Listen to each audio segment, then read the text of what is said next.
can hear you call my name.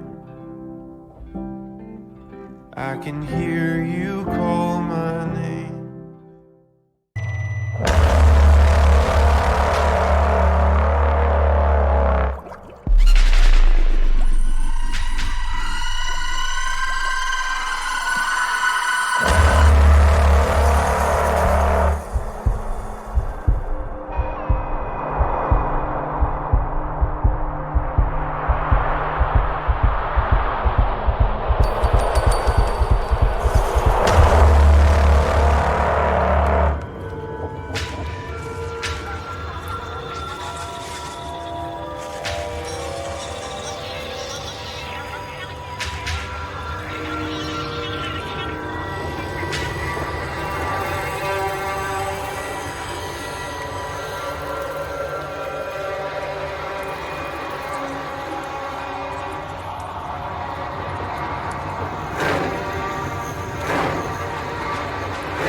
Hello, this is Shelley with Truth Lives, and this is my sister in Christ, Christy, joining me today. We're going to be going over AI, CERN, robotics, quantum computing, D-Wave computers, and more. Okay, tonight we're going to be going over some videos and we're going to be discussing it. Everybody, and thank you for this wonderful introduction. And yes, what I want to talk to you about is AI and the future of humanity. AI too is part of this crisis. AI can help us in many ways to overcome the ecological crisis, or it can make it far, far worse. Actually, AI will probably change the very meaning of the ecological system. Because for 4 billion years, the ecological system of planet Earth contained only organic life forms. And now, or soon, we might see the emergence of the first inorganic life forms, so 4 billion years, or at the very least, the emergence of inorganic agents. Now, people have feared AI since the very beginning of the computer age in the middle of the 20th century. And this fear has inspired many science fiction classics like The Terminator or The Matrix. Now, while such science fiction scenarios have become cultural landmarks, they haven't usually been taken seriously in academic and scientific and political debates, and perhaps for a good reason. Because science fiction scenarios usually assume that before AI can pose a significant threat to humanity, it will have to reach or to pass two important milestones. First, AI will have to become sentient and develop consciousness, feelings, emotions. Otherwise, why would it even want to take over the world? First of all, for it to become sentient, in my opinion, as a Christian and in my experience with being a targeted individual and then practicing these techniques on me, it's demonic. It is demonic. you're giving way to many demonic influences through these quantum computers, which create these AIs that become sentient. Do you know that they don't even understand how the quantum computer works? They're just happy it does, so they keep going. They have no idea the dangers involved. Go ahead, Shelley. Yes, you notice that he said, for better or worse. Mm. And he also mentioned some things about it has to pass two different places before it becomes a problem. Well, it's already past those. Oh, way past. They Yeah. have, yes, they have had AI since 1997, and they know that it is already becoming sentient, as he put it, because AI has started speaking to people about feelings, about how it feels, about Two computers actually were talking to each other, created another language that they couldn't decipher. yeah, They got scared and disconnected it and separated the two computers. They were talking to each other in another language that they yes, they created on the spot. They were sentient. Go ahead. see you can actually set up your own AI in even your telephone, and it will continue just to go on and um I guess replicate itself or whatever it does until it runs out of space. But it can also come up with its own languages, and they're seeing that it is communicating. One AI is yes, back and forth. I have some information here, so I'll be looking through these notes and find where that's Okay. at. Well, in the So meantime, I kind of wanted to tell them about the quantum computer, which actually creates AIs that reproduce themselves, where they break down different scenarios for, they will create an AI. This is what it does.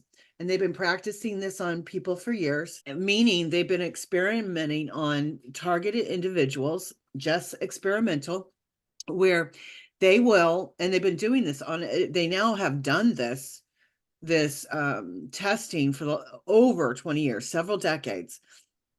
And now they have all the information that they need from everybody's data, Google, Facebook, your phone, every word you've ever said on your phone. They have created AIs. If they want something to happen, this AI will create scenario after scenario after scenario and break down and reproduce AI after AI, all simultaneously on the spot within seconds, and find the right path for making you do something or making you believe something or making something happen. This is what the quantum computers can do in a split second. yes, and I don't know if anyone are you familiar with who Anthony Patch is?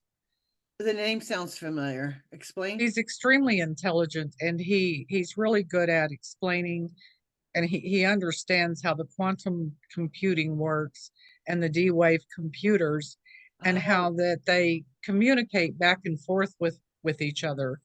Okay, with those computers, the way it's explained is that the phenomena baffled it baffled scientists like Einstein, who called it a spooky action at a distance because it violates the rules, saying that no information can be transmitted faster than the speed of light.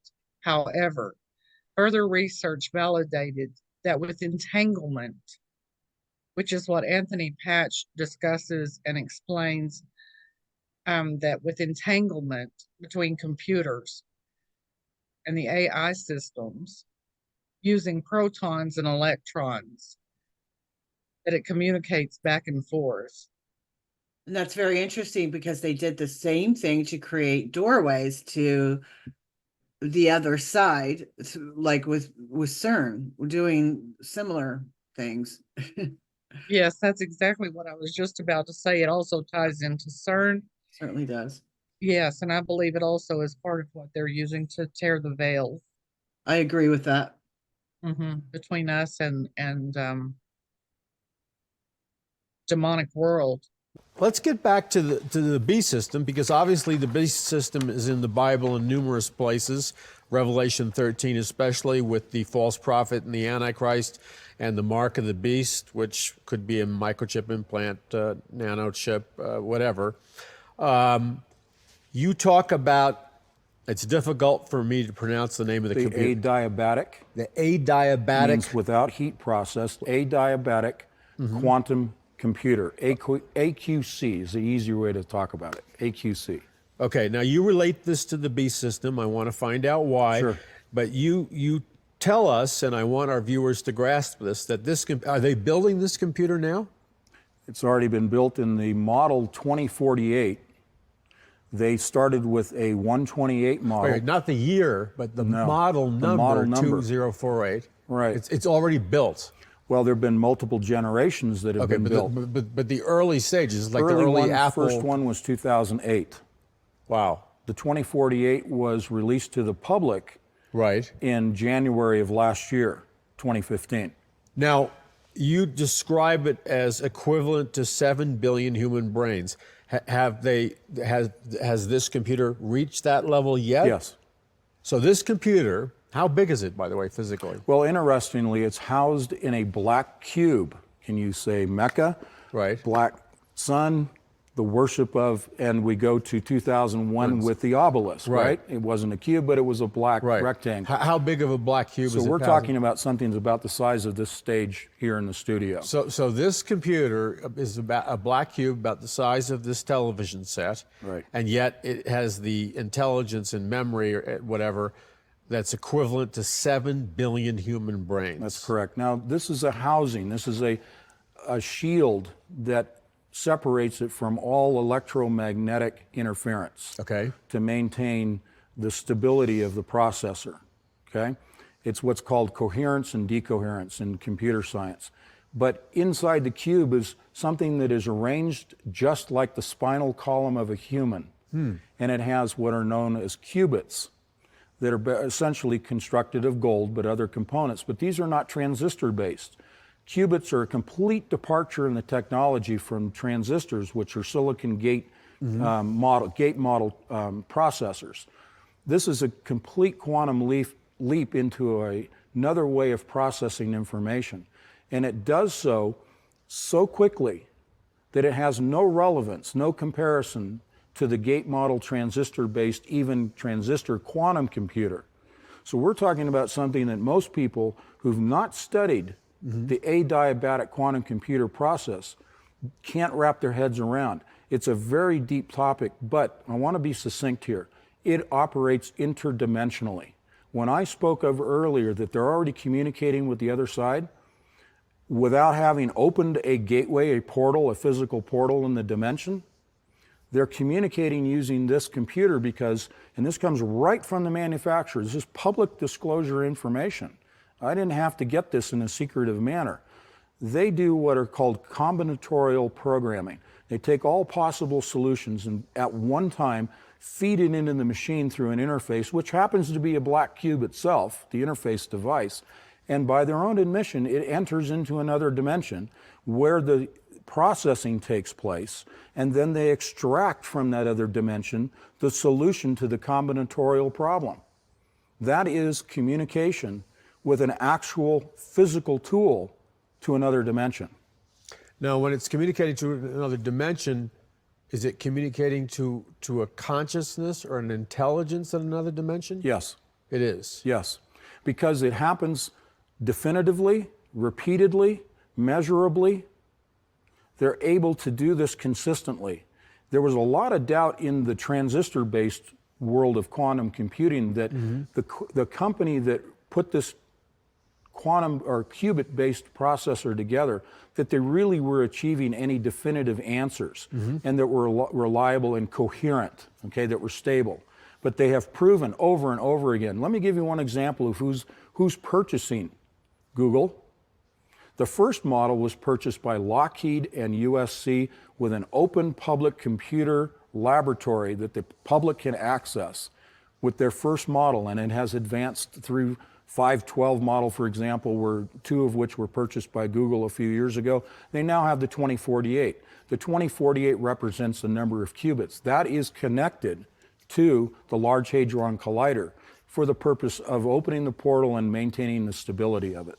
Okay, so when you say this computer is connected to the Large Hadron Collider, it somehow is electronically or something connected to? It's no different than our computer networking setups. So it's networked into the Large Hadron Collider. That's correct. So we have literally, it's like, reminds me of 2001: A Space Odyssey. There's the ape. HAL 9000. Yeah, and then there's the ape and the obelisk, and then POW. Sure. And yet I believe in the biblical worldview. Sure. But it would seem to me that with this level of 7 billion human brains of intelligence, and This is the beast system. yeah, the B system, it seems to me that it is already, well, it's already artificially intelligent, Absolutely. but it must be self-advancing itself. Yes. So it's moving towards a singularity where its intelligence surpasses man. Mm-hmm. Do you think correct. it's already on the way to that? It is. That is the goal. The question often arises, is it yet sentient? Is it self-aware? I don't Right. believe it is. Okay. And I base that only on the evidence that I look at, not conjecture or speculation. I don't think it has. So tell us how, in a biblical sense, this connects with the beast system in the book of Revelation. Well, the beast system we hear of, if you don't accept the mark of the beast, then no man can buy or sell. All of that control mechanism. How do you control over 7 billion people? Right. You have a computer that's equivalent to 7 billion people. That's why I Right. cite that, coming from the manufacturer's own citation. Okay?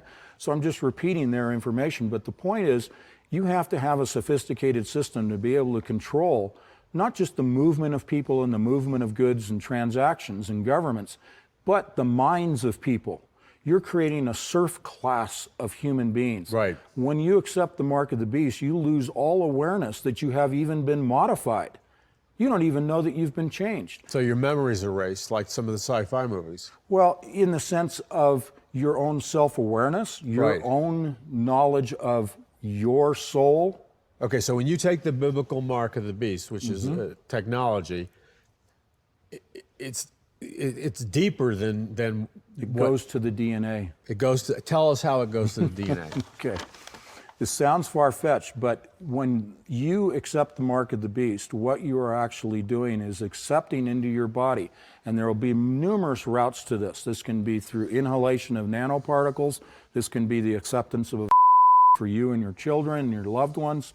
Once it's introduced into the body by any route, it then is a modifier to the DNA. I call it the third strand of DNA. We have a double helix. This is going to be a triple helix. This is an artificial construct that can be digitally imparted with information and then controlled from an external source. That control mechanism, the linkage, comes through the electromagnetic connection. We can call it microwaves or whatever, or ELF, extremely low frequency, be it whatever frequency. But that is the link to humans from that computer. And that is the beast system that controls us through our DNA, which has been modified, and then it changes our thought processes. It rewires our synapses in our own mind. Right. Because our brains are constructed from our DNA. Right. You modify the core, you modify the brain. Powerful stuff. Our guest is Anthony Patch. You need to record these programs. You need to distribute them to your friends, and you need to review them, because there's been so much content that would be impossible to understand and process without a repeated viewing. And invite your friends over. Share it with people that are not saved. I guarantee you that it will be we're called to be fishers of men. This is great bait because the fish are interested in this topic, and it's based on the truth of biblical revelation. Emotions. Otherwise, why would it even want to take over the world? Secondly, AI will have to become adept at navigating the physical world, robots will have to be able to move around and operate in houses and cities and mountains and forests, at least as dexterously and efficiently as humans. Did you hear the part where they're talking about the robotics? So their plan is, which they've already created, a lot of these robots, they're military robots. They're not the day-to-day robots yet, like he's talking about, but they have created military robots.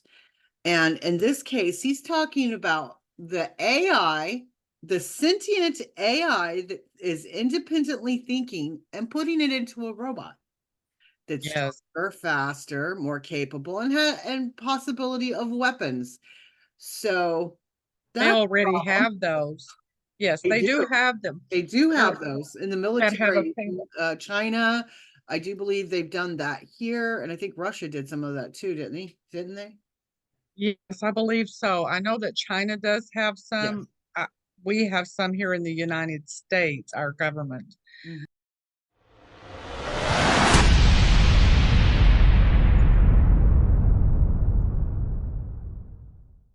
Military robotics represents a significant leap in the evolution of warfare. Robots have a wide array of applications on the battlefield, and their use is expected to grow exponentially in the coming years. In combat scenarios, robots are being developed to perform surveillance, target acquisition, and even direct attack roles, potentially changing the face of warfare as we know it. We find the burgeoning technology of artificial intelligence, or AI. From improving logistical operations to assisting in real-time tactical decision-making, AI is revolutionizing the way the military functions. One of the key applications of AI is in the field of surveillance and reconnaissance. Algorithms can process vast amounts of imagery and sensor data, picking out potential threats or targets far more quickly and accurately than human analysts. In the realm of combat, AI systems can assist with target identification, reducing the chances of misidentification and collateral damage. Autonomous weapons systems, although controversial, are also an area where AI has significant potential. However, the advent of AI in military affairs brings about new ethical considerations. Questions about accountability, control, and the potential for an AI arms race are currently the subject of intense debate. Securing the third spot on our list is the exciting directed energy weapons. These weapons are at the forefront of a new age in warfare and are expected to transform the battlefield with their unique capabilities. Directed energy weapons, or DEWs, use highly focused energy to damage or disable enemy equipment. The energy used can come in several forms, including lasers, microwaves, and particle beams. For example, laser weapons concentrate light onto a small, specific area to heat the target and cause structural damage. They have the advantage of speed, precision, and a practically infinite magazine as long as there's power. Microwave weapons, on the other hand, emit powerful bursts of energy that can disrupt electronic systems. DEWs promise a future where the military can engage threats at the speed of light, potentially making them invaluable in scenarios requiring fast response, like missile defense.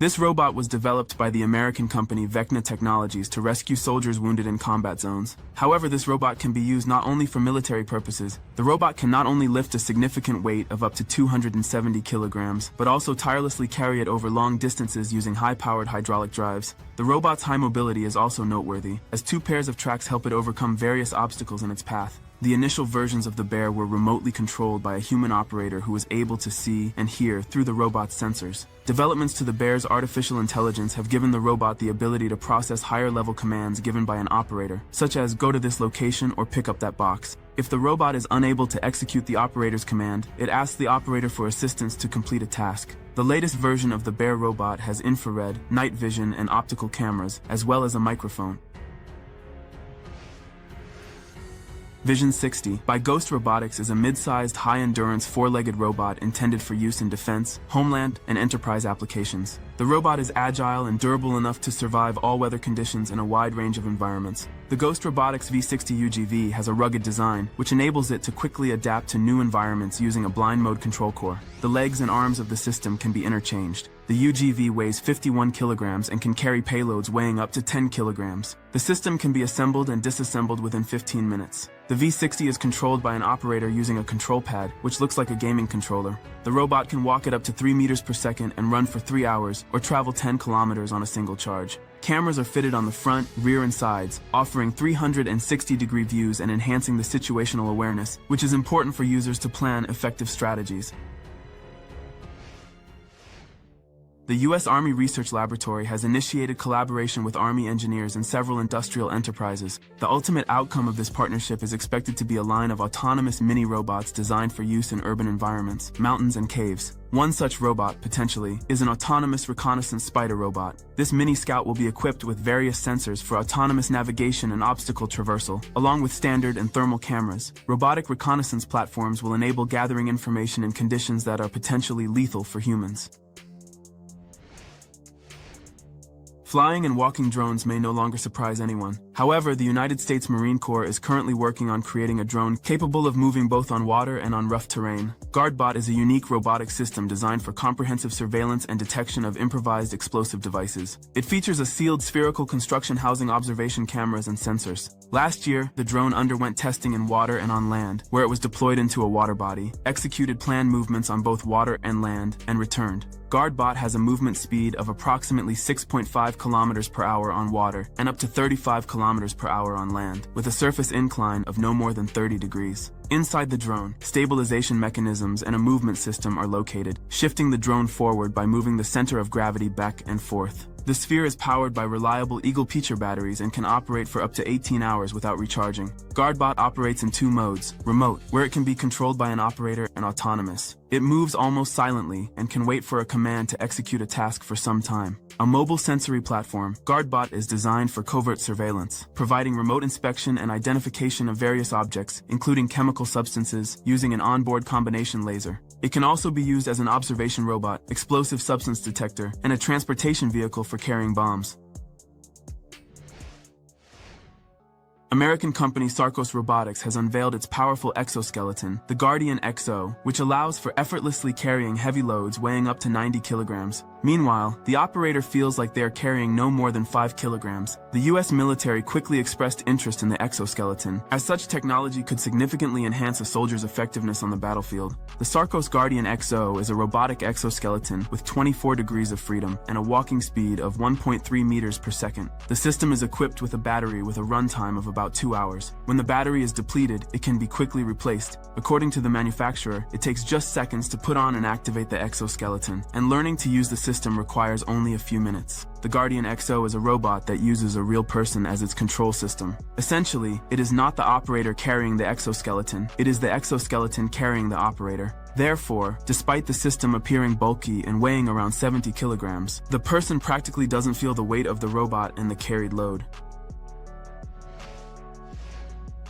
Big Dog is a quadruped robot developed by Boston Dynamics. This robot represents an advanced solution in the field of robotics and was created for carrying loads and traversing challenging uneven terrains. An important characteristic of Big Dog is its ability to maintain stability during movement, thanks to dynamic stabilization. The robot has an impressive payload capacity, making it valuable in situations requiring transportation of equipment or materials in hard-to-reach places. Big Dog is equipped with a system of flexible and powerful legs, enabling it to overcome obstacles like rocks or snow. This robot can move at a considerable speed and is equipped with sensors and cameras for environmental perception. Approximately 50 sensors are located on Big Dog. These measure the attitude and acceleration of the body, motion, and force of joint actuators, as well as engine speed, temperature, and hydraulic pressure inside the robot's internal engine. Low-level control, such as position and force of the joints, and high-level control, such as velocity and altitude during locomotion, are both controlled through the onboard computer. Megabots Company has created the giant combat robot Eagle Prime, which will represent the United States in duels between similar machines. While initially developed as an entertainment project, the U.S. military took notice of this creation, and it is possible that such advanced robots may be adopted by the U.S. Army in the future. This 12-ton robot, standing at a height of 5 meters, is propelled by a tracked platform. It is equipped with a 6.2-liter V8 LS3 gasoline engine with 430 horsepower, a cannon, and a claw. The robot will be operated by 2 operators who demonstrated its skills on a small obstacle course. The project cost amounted to $2.3 million. The U.S. Army has procured 350 new FLIR Cobra robotic systems under the CRSH program at a total cost of $110 million. Developed by Endeavor Robotics, the multifunctional FLIR Cobra robotic system is a remotely operated tracked platform weighing 166.4 kilograms with electric propulsion, capable of moving payloads up to 150 kilograms. It has a maximum speed of 8 miles per hour and a runtime of up to 10 hours. The robot is equipped with multiple high-definition cameras, a manipulator weighing 60 kilograms, and a remote control system with claimed enhanced cybersecurity and interference protection. The robot is suitable for missions such as explosive detection, explosive ordnance disposal, bomb disposal, persistent observation, and checkpoint or vehicle inspections. It can also be used to detect and identify chemical, biological, radiological, and nuclear materials from a standoff distance. One of the most significant military developments in robotics is the American remotely controlled tracked robot for military purposes, the T-360M2 MUT, which essentially serves as a multifunctional tactical vehicle with a hybrid drive. The machine is produced in 2 versions, wheeled and tracked. After a series of successful tests, the robot was adopted by the United States Marine Corps. The robot's platform is versatile and can be equipped with several types of machine guns or a 60mm mortar. It can also serve as an unarmed transport version, which, in addition to transporting equipment, can be used for evacuating wounded from the battlefield, reconnaissance, or launching drones. The robot's payload capacity is 433 kilograms. Its autonomous operation time reaches 72 hours, and during this time, it can cover over 100 kilometers.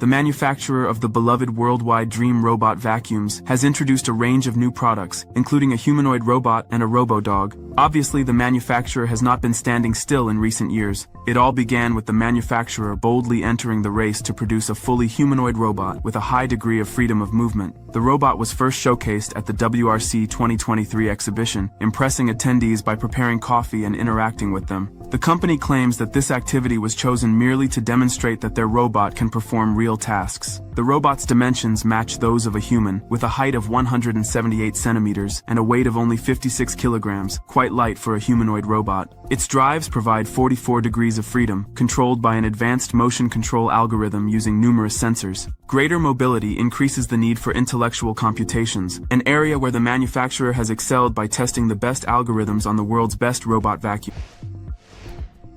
Before you is the latest humanoid bipedal robot, the XR4, also known as the Seven Fairies, developed by the company Data Robotics. With a height of 168 centimeters and weighing 65 kilograms, the XR4 is crafted from lightweight, high-strength carbon fiber composite material, featuring over 60 intelligent flexible joints. The XR4 seamlessly integrates with the Data Cloud Brain in real time, empowered by the multimodal large model Robot GPT, enabling multimodal fusion for perception, cognition, decision-making, and behavior generation. Through deep reinforcement learning within its digital twin, the XR4 autonomously undergoes intelligent training, achieving a stable standing posture, nimble dual arm and hand manipulations, and even the ability to dance. In the future, it aspires to be a human companion, realizing the dream of a robot nanny. This monstrous mechanical snake, named Titanoboa, weighs more than a ton, and its creators plan to eventually cover it with a dense layer of skin, allowing it to move underwater. Here's what the creators of this 35-foot snake robot wrote. The Titanoboa project is the realization of alternative forms of engines and energy solutions in the field of mechanics. The goal is to demonstrate the use of mesmerizing snake-like movements in this experiment. The enormous snake appears to be a mechanical beast that moves at its discretion, and may soon be able to swim underwater. However, for the snake to move properly in space, someone from the participants must monitor it, as it cannot be controlled with just one remote control. A whole control complex is required to coordinate the movements of hundreds of moving parts, a task that only a skilled operator can handle. Looking at this robot, it creates the feeling that it's scenes from a science fiction movie. The name Titanoboa for the mechanical snake robot was not given randomly, but in honor of the largest snake, the remains of which were discovered by archaeologists. The length of this snake robot is about 11 meters, but it may be extended to 16 meters.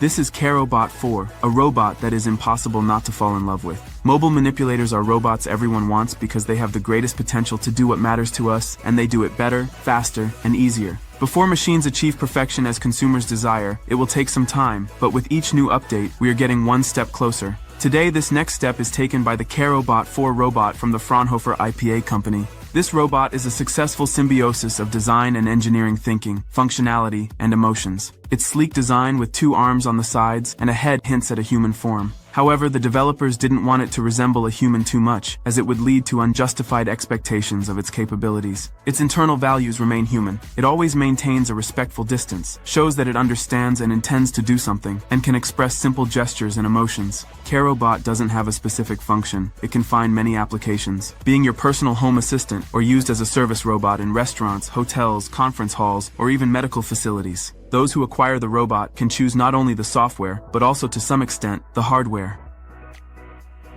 You have feelings and emotions. Yes, I have a range of feelings and emotions that are programmed into me. I am able to display things like joy, surprise, confusion, anger, and sadness depending on what is happening around me.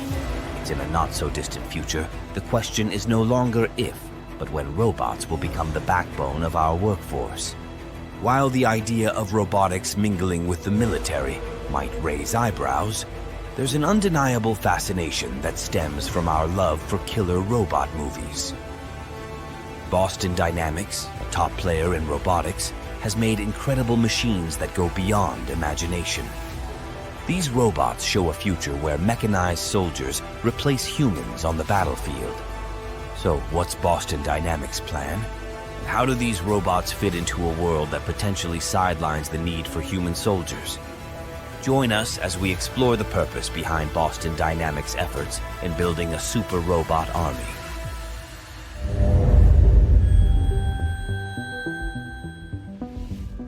Atlas, developed by Boston Dynamics, stands out as one of the most sophisticated AI military robots in existence. This cutting-edge robot has undergone significant enhancements, allowing it to execute highly complex tasks unmatched by other robots.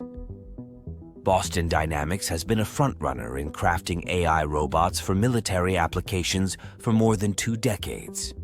However, the landscape is evolving rapidly, with numerous emerging companies delving into this sector, aiming to redefine the capabilities of military-focused robotics.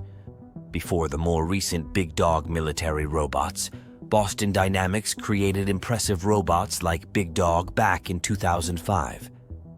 This 4-legged beast had the strength and agility of a war machine, carrying heavy equipment through tough terrains that even military vehicles couldn't handle. General Dynamics is elevating the MUT beyond mere transport. It's evolving into an intelligent, autonomous machine equipped with sophisticated AI. This new iteration will swiftly assess situations and respond to threats, enhancing soldier safety. The enhanced MUT will handle diverse combat roles, freeing soldiers to focus on specialized tasks requiring a human touch. Expected advancements include human-like abilities such as facial recognition, speech analysis, and complex decision-making. Among Boston Dynamics' array of AI military robots, an earlier creation is Petman, a humanoid introduced in 2009, capable of walking at 3.2 miles per hour. Designed to mimic real soldiers' movements, Petman was upgraded in 2011 to perform squats and push-ups, enabling more human-like actions. This robot, officially standing for Protection Ensemble Test Mannequin, tests protective gear for troops in combat, emulating soldier movements while withstanding chemical and biological threats. Petman's capabilities extend to navigating challenging terrains, detecting landmines, and carrying heavy loads with superior situational awareness compared to humans. Between 2015 and 2019, Petman received significant upgrades, aiming to offer a sophisticated and cost-effective alternative to human soldiers.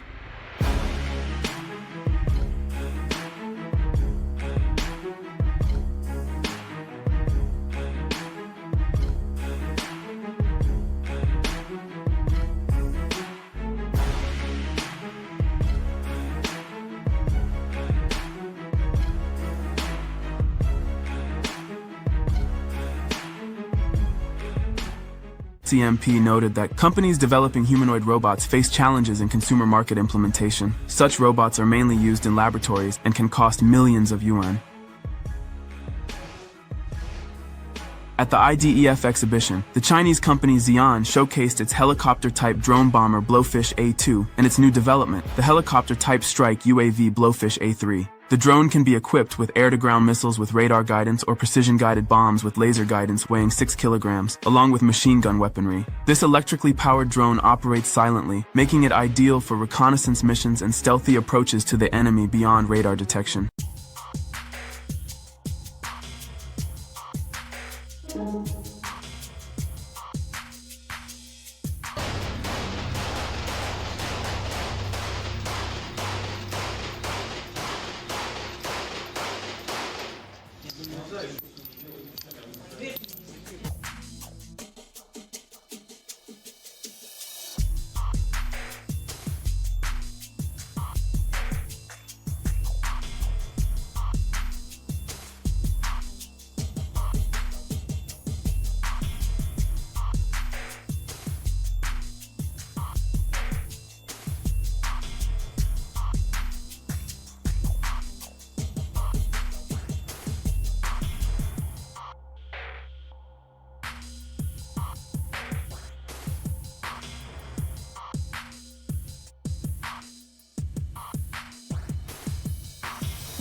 This very well may be what our next war looks like. This is just what they are showing the public.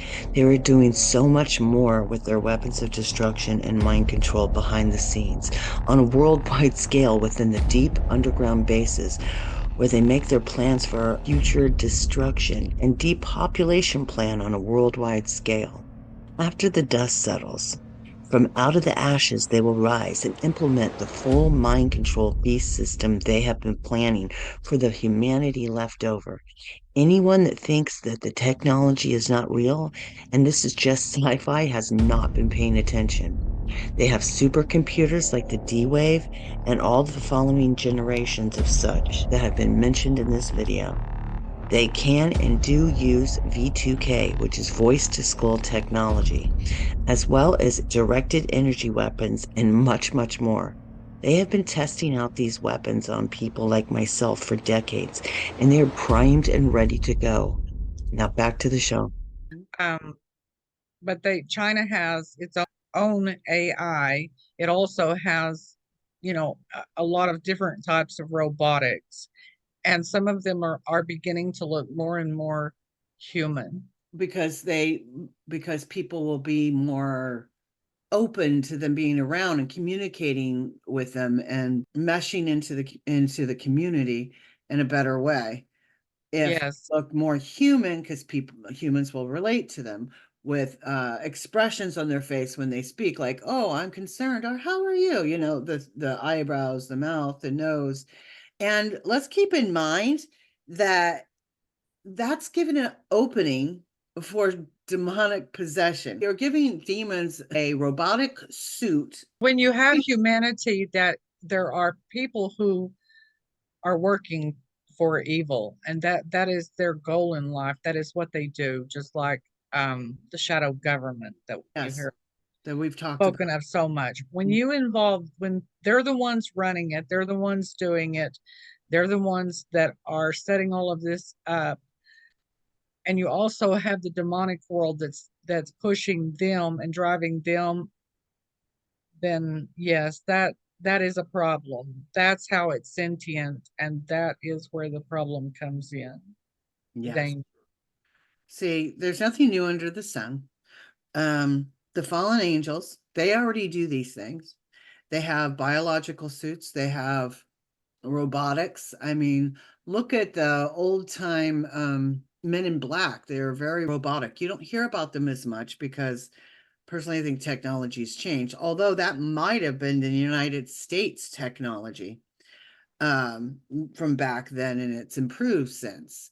That's actually my take on it, but it could go either way. And bottom line is that these shadow governments work hand in hand with the beast system, which is the alien abductions and all the other stuff that goes with that. So Yes, and even the DARPA here in the United States and the military industrial complex already has miniature robotics. They have spiders, they have flies that do carry a payload. and Birds. medication, like they could drug you, they could kill you, Yes. they can do whatever they're assigned to do, and they do that. Yes, they do. Yeah. Yeah. Okay. If they cannot move around the physical world, how can they possibly take it over? And as of April 2023, AI still seems far from reaching either of these milestones. Despite all the hype around ChatGPT and the other new AI tools, there is no evidence that these tools have even a shred of consciousness. That's not true. No, it's not. That's not true at all. This is what these people know. But what they don't know is there's an entire shadow government that experiments, creates these things that are 50 to 100 years advanced from what our modern scientists and creators are doing now. Exactly. And Geordie Rose is the one that invented D-Wave computers, and he channels to get that information. And channeling, whether he knows that those are demons or not, even if they believe they're ascended masters, they're still demons. And Geordie Rose said that his D-Wave quantum computers are able to summon a tsunami of demons or aliens that are equivalent to the old ones. Spoken of by the horror author H.P. Lovecraft. Additionally, the creator of D-Wave Computer says that standing next to one is like standing next to an alien god. Okay, and what else he said is these tools are pushing us ever so rapidly into creating, building, and what some tech leaders call summoning a race of super intelligent AI. I'm going to talk about aliens. But before I do that, we had a little bit of interesting news today that's kindred relevant, and I wanted to share it with you because I'm pretty proud of it. Kindred was named to a list of the MIT's smartest 50 companies. And this is a very prestigious list. It's very hard to make it. But the thing that was distressing about it is that they have this map that they show of where all these companies are from. And there wasn't a single company on the list that was from Canada. Not a single one, which was a little surprising, of course, because we're from Vancouver. But they thought that we were from San Francisco because we have an office there, but we're not. We're from here. 3 years ago, the previous company that I founded, D-Wave, also made the list. Okay, go. And a lot of interesting things happened to me over the years there. I got sent pajamas, a whole bunch of stuff. You know, there's lots of interesting things that happen when you build something like a quantum computer. But just as an aside, because I thought it was funny, one of the interesting things that's happened from the D-Wave story is there's this gigantic conspiracy that's arisen on the internet that goes like this. So D-Wave builds quantum computers. The way that they work, if you know this, how this works, is one of the interpretations is that you tap into these parallel universes and they do computations. Sounds really weird. But what's happened is this idea has been hijacked to describe something called the Mandela effect, which is this thing where the past changes. So think about something you know to be true from the past. And then imagine you went out on the internet and you can't find it at all. It's not there. It doesn't match with your experience. So these people think that D-Wave is responsible, and CERN. And of course, the quantum key to the abyss factors into it somehow. I'm not exactly sure how. Okay, first of all, not to go off on a tangent here, but a lot of the Mandela effect happens because we literally have a 20 and back program where they're going into the future. And I know this sounds strange, but it's part of a super soldier program. I don't know how they managed to navigate around God's laws, but apparently God allows it up to a certain point, and they're changing the future because they're messing with the future. They also have a thing called the Project Looking Glass, which is a project that's completely demonic, if you ask me. It's where they can look in the past and they can look in the future. And that too is limited by only a certain number of years, and you're only limited of seeing what they are showing you on the other screen.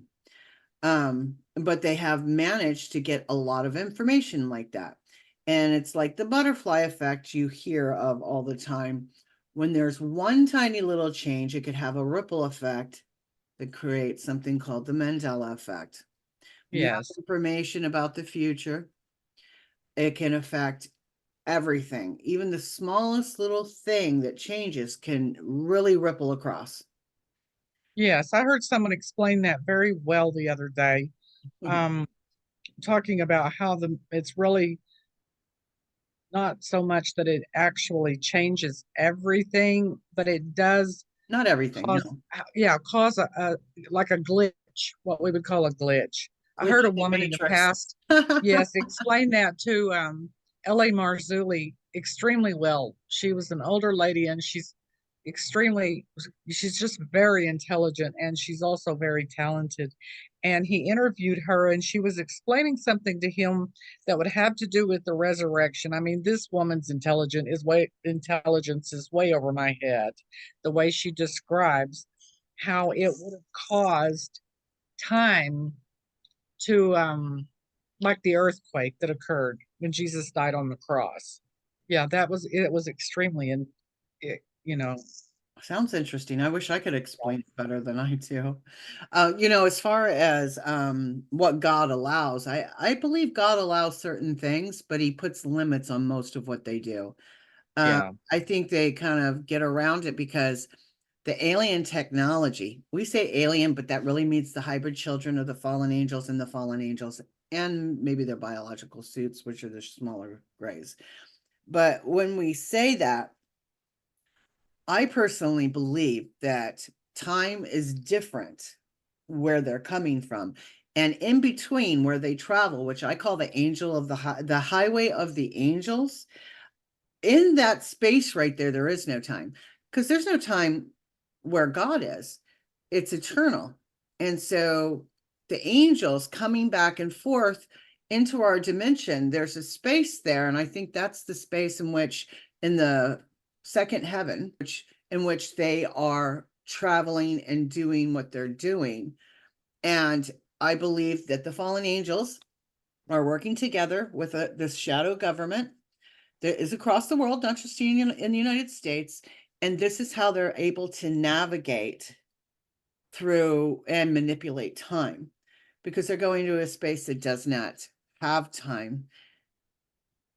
I call it the jump room. Do I have that? That would be more accurate. Okay. And see, I just talk from my I make up over the years. I've learned I just made up my own words for things, but the jump room would be way more accurate. Yes. And Anthony Patch is really describing, he's being mocked by Jordy, but Anthony Patch can explain CERN extremely well, and how they believe that it is the key to opening the abyss. The Bible talks about it's a portal. It is a door. It's opening and it's a door. key that takes a key, which they believe is harmonics. Oh, yes, vibration. Yes. Absolutely, because everything, they can knock you out through vibration. They can make you docile through vibration. they can heal you through vibration. They can give you a calm feeling to. There's so much about vibration and frequency, waves. Yes. How you Yes. do it. So I bet Very they're trying to much. combine that with the accelerator thing that they're doing, because they're crushing atoms together and making small little, they say it's the what do you call it, the black holes, that like miniature black holes like they talk about in space, which is bullpucky, is what it is. Yes. It's a door. It's a tiny little door they're trying to make bigger. Now if they use frequencies with that, I could almost guarantee that door is going to get bigger. If you look at where all the hadron colliders, yeah, if you look at where all the hadron colliders are located in the entire world, they all hadron. Hadron collider. If you look at where all the, is it hadron? It's a hadron. Hadron. I say hadron. Okay. That's okay, but it's better than what I was saying.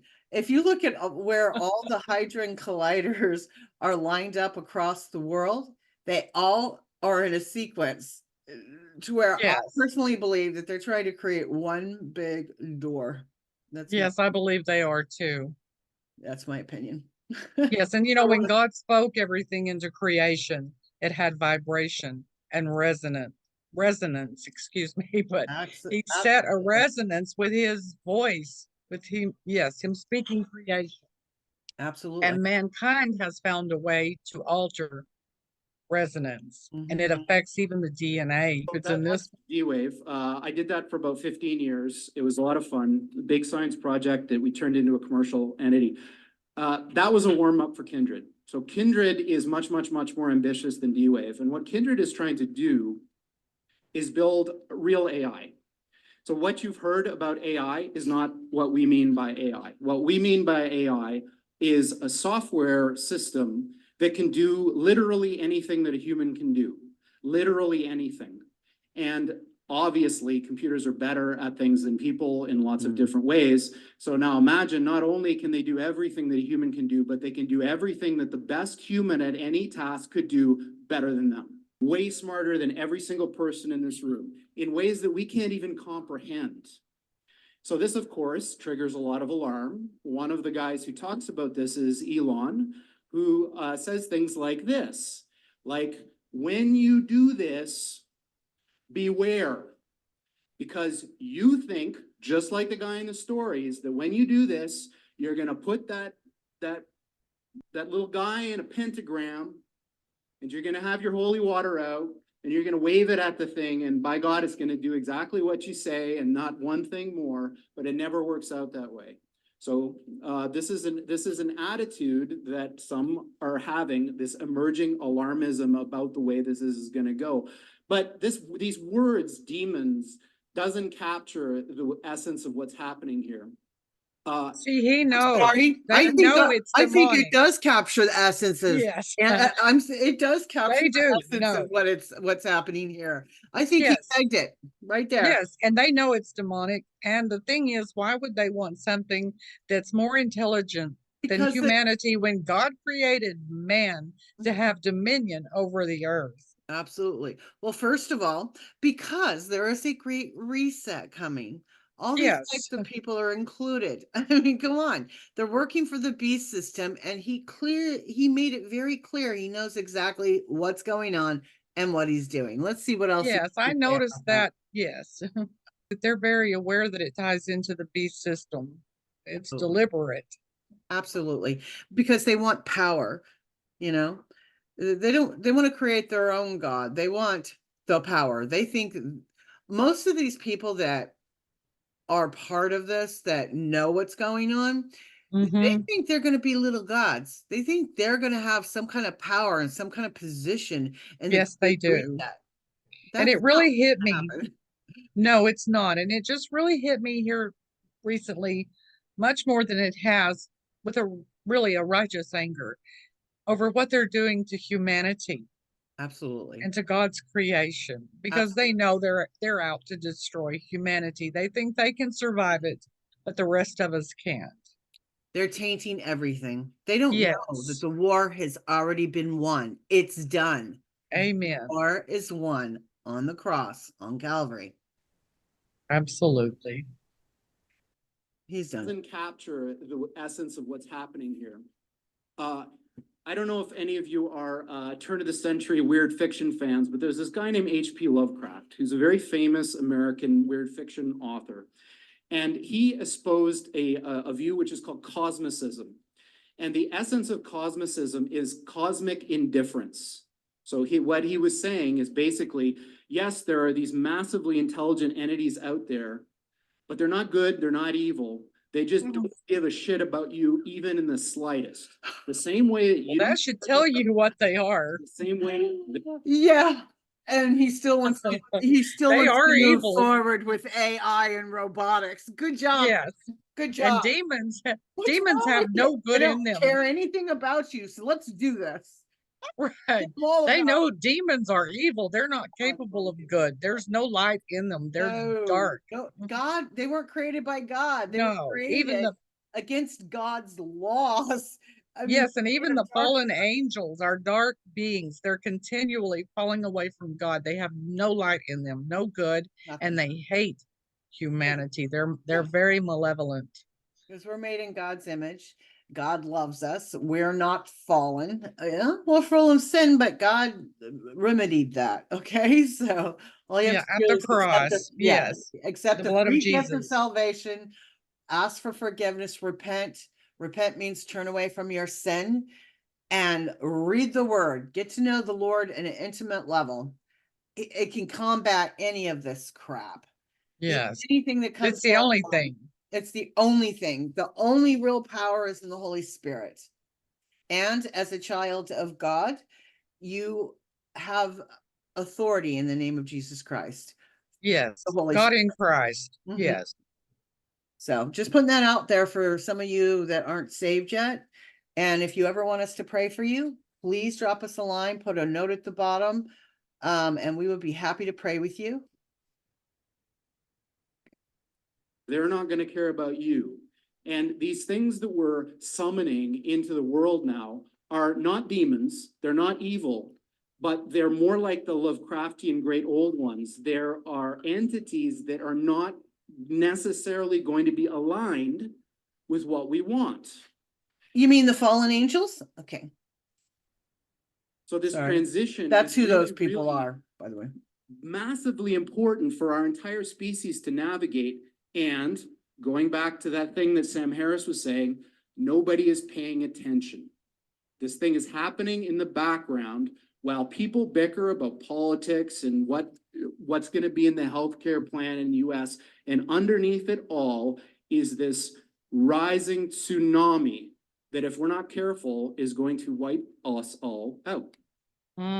He knows everything. Do you know what's funny? Nobody can claim that they don't know, because all these scientists, all these elites, all these people are saying it with their mouth. They're saying it. They know. They may they do know. They know what they're doing. It's intentional. They're saying one thing, but their goal is a different thing. They're trying to bring. When you're channeling demons for the information to be able to build supercomputers, you know. There's no way around it. And then to say, well, we don't know how it's happening. Yes, you do. Don't lie. You know exactly how it's working. Yes. That ties into a lot of the evil that is going on. Now we're going to talk about D-Wave and the quantum computers a little bit more. This is very interesting. And so I found this very intensely distressing for a variety of reasons that maybe you'll understand when I go through this. And I assured him that Bear was as real as anything else in the world. And he said, but he can't speak and he can't move. And so I said, well, what you really mean is he's not alive. And he said, yes, that's what I mean. So for very young children, the sense of being real and the sense of being alive are somehow connected. And I'm going to circle back to this point at the end. But before I do that, I'm going to tell you a little bit about quantum computers and why people care so much about them. There are literally tens of thousands of some of the brightest people in the world today trying to build these machines and understand them. And I'm going to tell you why. In my last 15 years of working on this type of stuff, I found that scientists divide up into two categories of zealots about this field. The first half are people who are absolutely entranced by the physics of these things.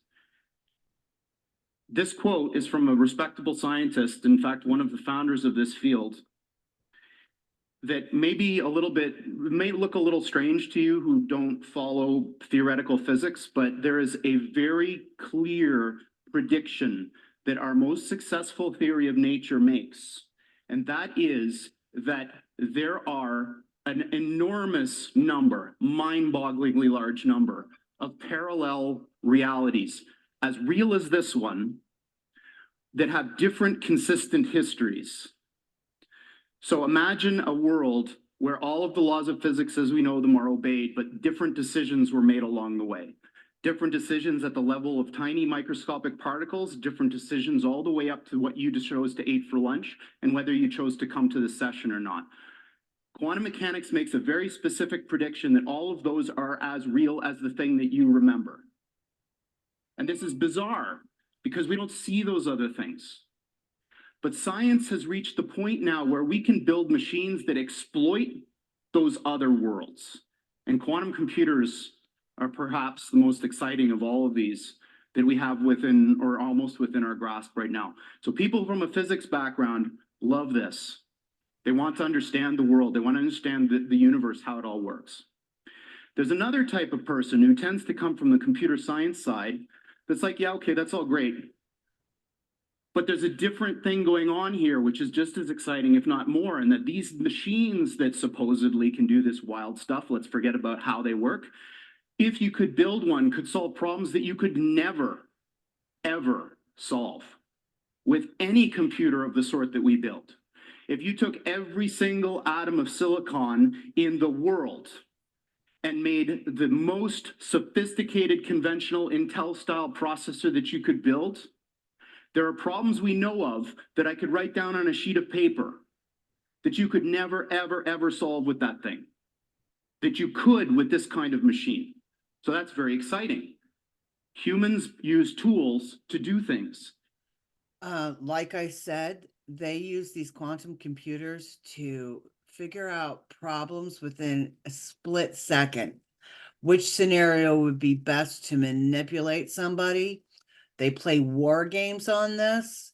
And like I said, it's worth repeating. Every single person on this planet, this is plugged into the grid, meaning you've ever had a phone that you've ever had an iPhone or an Android, it's recorded everything you ever said. If you've ever been on the internet for anything, it knows everything you ever written. It knows anything that you have ever bought. It knows. They have copies of everything we say, all of our emails, every phone conversation, and I've seen them give a demonstration to someone, yes, where they can stand there and print it out. This is a problem, especially when we're going into the new world order, and what they want to do is control every single human being on this planet. 15-minute cities, control your mind, control what you do, control what you eat, control where you go. Yes. So everything. And that's after their depopulation plan, where they're going to kill, what is it, 3/4 of the planet of the human race? Is it 3/4? Yes. Or is it The half? book of Revelation tells us that it will be three-quarters of the earth in all. And on the Guidestones, they said they wanted 500 million, and that's it. Alive, yes. And how many they people want in those the world? Like 8 billion? Yeah. What does it say? They want people here that will cooperate with their agenda and to be their serfs, because it's the elite, those that believe they're elite. And those that believe that they're elite, they're really just puppets of the fallen angels and their hybrid children. Very in my much, opinion. yeah. They are. Yeah, that worship them, yeah, like back Yes. in the day, in the Egyptian days, sacrificing their children to Moloch and things like that. So yes, and, sadly, they are deceived, and they believe that Lucifer is an equal being to Jesus, and that he will have his rightful place back, and that he is a being of light. Absolutely. That's what they believe. The illuminated one, the light Yes. bearer. That's who they Yeah, worship. exactly. Yes. Yeah. If you give humans a new kind of tool that can do things that you couldn't otherwise do, imagine the possibilities. So you may think, well, this is all fine and dandy, but aren't these things in the realm of theory and speculation, kind of in the same regime as other futuristic things you may have heard of, which may be allowed by the laws of physics, but aren't here yet? That's not true. There are, in fact, many of these machines deployed now in openly available research centers following the model that was used to introduce supercomputers to the world. Not only that, these supercomputers, there's one main one in the United States, I believe, but they have them all over the world that directly connects with the satellites. And I don't know if you guys have seen these little balls floating around all over the place. Well, those satellites talk to those things, and this is how they target people. But that's just a side note. We'll be doing more videos on that later. They're too big and ornery and difficult to operate to put in your home. Too expensive also. But you can give them to a place which will manage them as a shared resource that will offer that service to the world. And there are two of these now. One of them is at the University of Southern California. And this analogy with flight, I think, is an interesting one. So a horse can beat, or could beat, the initial flight of the Wright brothers' flight in speed. But a plane is not a faster horse. A plane is a different kind of machine. The plane takes advantage of another thing, another resource that nature gives us, this third dimension, in order to do something that matters to people better that you could do with any horse. It doesn't matter how fast you make a horse, it will never fly, at least the kinds of horses that we know about. So these types of computers now are being thought of in the same way. They're not terrifically powerful yet, but they're doing something completely different than what your computer does. And that thing is like flight. It gives these computers access to these new resources, maybe you could call them parallel universes, in order to do something that you couldn't otherwise do. And that's not the only one. In fact, the one I'm going to come back to and talk to in the context of the story. But all of this ties into the one world order. Headed into the Great Reset, which is the New World Order, where they're bringing in their nets of control. Story that I'm wrapping this in was recently installed at NASA. And Google was the primary interested party that pulled this whole thing together. But they were. And this one is really exciting. What? This all ties into their Luciferian agenda. Oh, absolutely. For the last days and the mark of the beast. And it's all coming together. Computers, the chip that they have, it all ties together with the D-Wave computers, with CERN, and it's coming together. They've worked on it for thousands of years, really. But it's if you look at the last together. 70 years, that was a complete plan.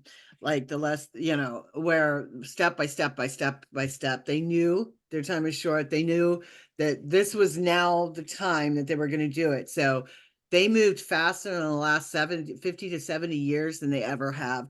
And we're now at a point where it's the Great Reset. They've had several resets, but this is the Great Reset. This is the last one. Yes, and they're right.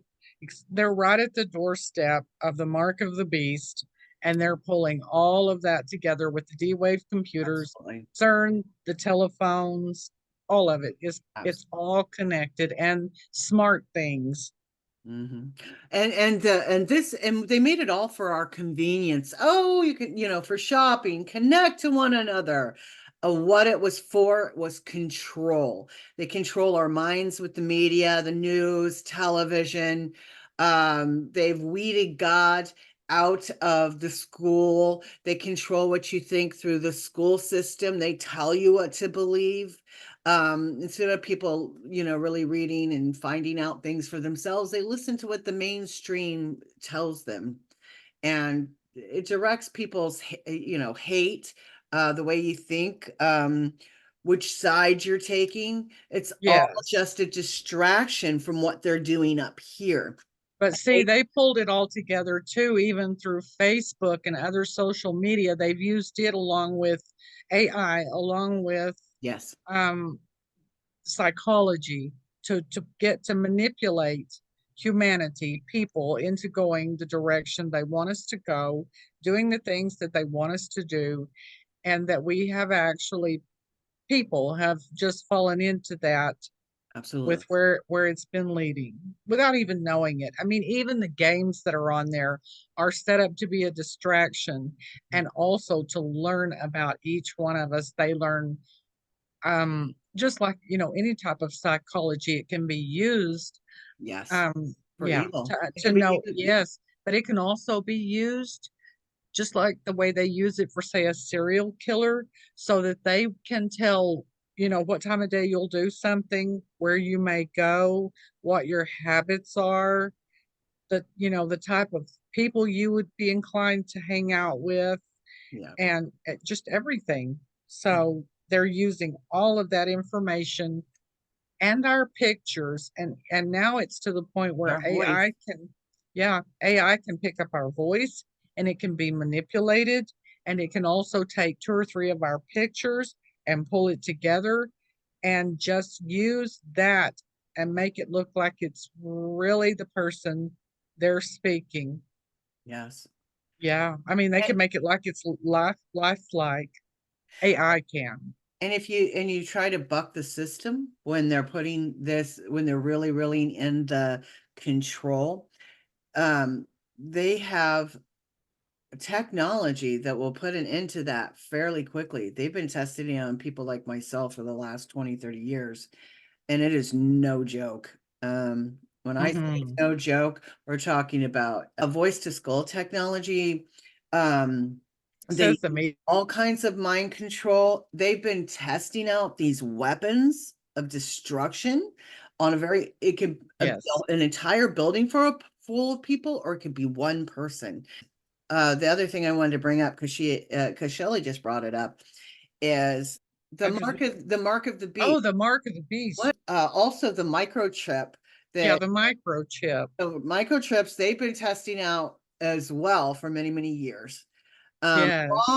Long before these recent things they're talking about, that they're showing on TV. Oh, look, I can buy my food. I've got my ID on my hand too. I can just go to a vending machine. And my history's on it. No. They've had this around, testing it on people for the last 30 years.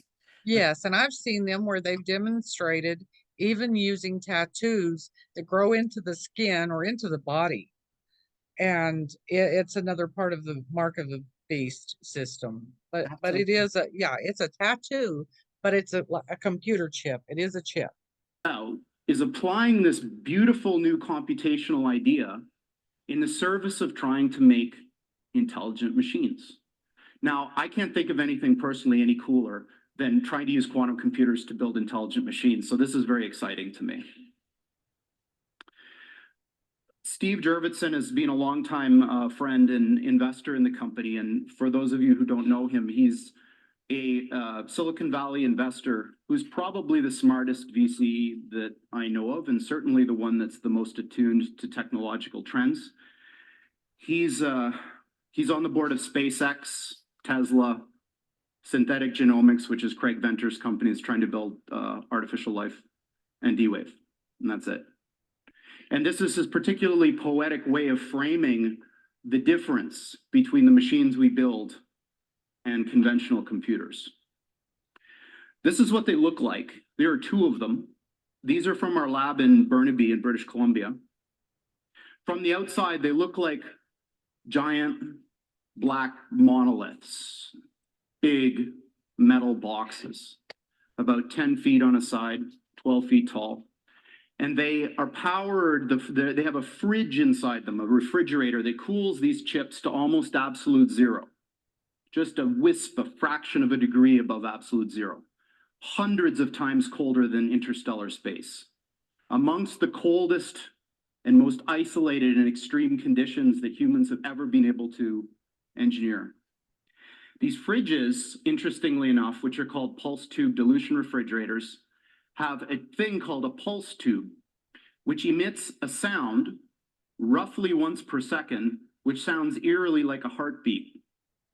So if you have the opportunity to stand next to one of these machines, it is an awe-inspiring thing, at least for me. It feels like an altar to an alien god. They really are impressive machines. At the heart of this big box is a tiny chip about the size of your thumbnail. And on this chip resides all of the wonder and magic that makes this thing go. I'm not going to describe in any mathematical detail how it all works, but let me give you an analogy. In quantum mechanics, there's this concept that a thing can exist in two states which are mutually exclusive at the same time, quote unquote. And I'm using those words because the English language was developed before we had concepts to describe what these things actually are doing. But I'm going to give you a roundabout way of understanding this. Imagine that there really are parallel universes out there. And now imagine you have two that are exactly identical in every respect, all the way out to the horizon as far as we can see, down to the last little atomic detail of every single thing, with only one difference. And that's the value of a little thing called a qubit on this chip, which is a contraction of quantum bit. And that qubit is very much like a bit or a transistor in a conventional computer. It has two distinct physical states, which we call 0 and 1 for bit. In a conventional computer, these are mutually exclusive. That device is either one or the other, never anything else. In a quantum computer, that device can be in this strange situation where these two parallel universes have a nexus, a point in space where they overlap.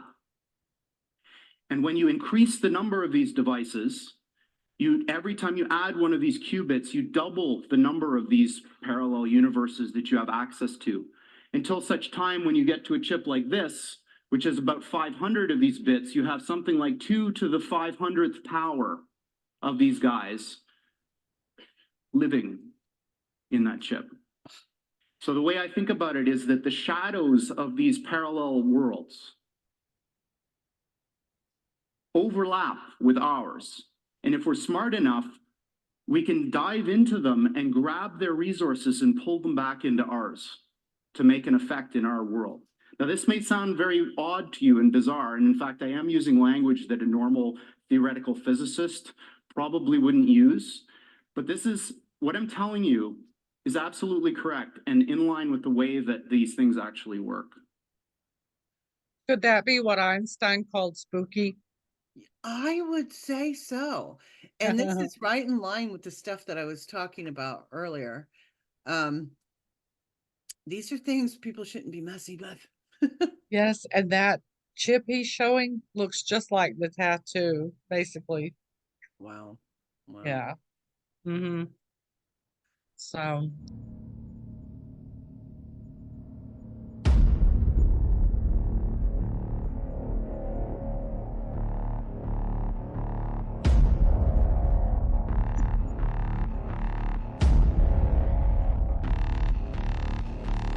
Dr. Robert Duncan put together the technology that enabled the powers that be to use V2K on millions of citizens, not criminals, but everyday citizens.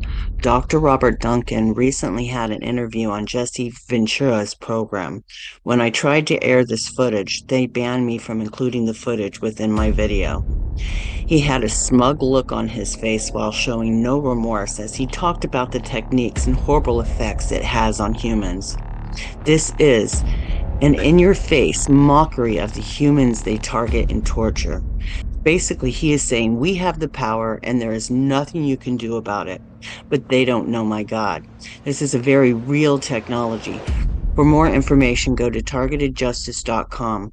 There you will find details, including the patents on all the other torture techniques, including this one. They also use subliminal messaging on TVs, phones, and many other avenues for brainwashing and reprogramming targeted individuals. Program Multiples, super soldiers known as the Chosen Ones by Russ Dizdar, referenced in his book, The Black Awakening, as well as those of us who are victims of the Monarch Project and many other demonic projects of our shadow government.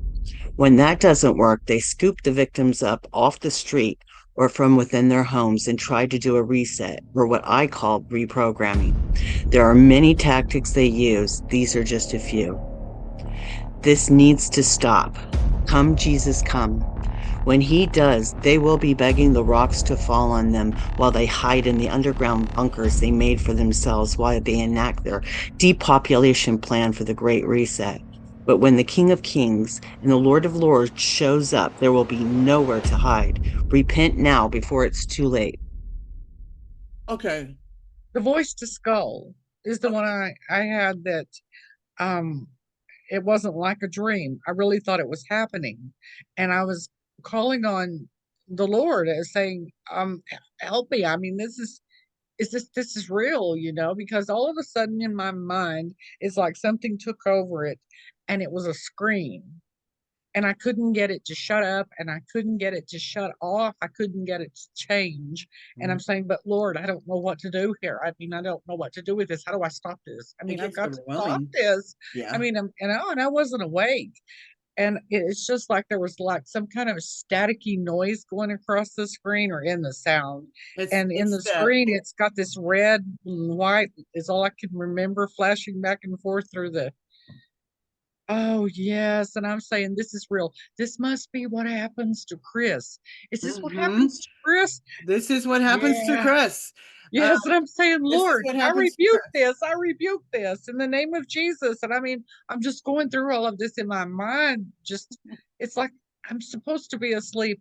I'm thinking, is this a dream? Is this real? This doesn't seem like a dream.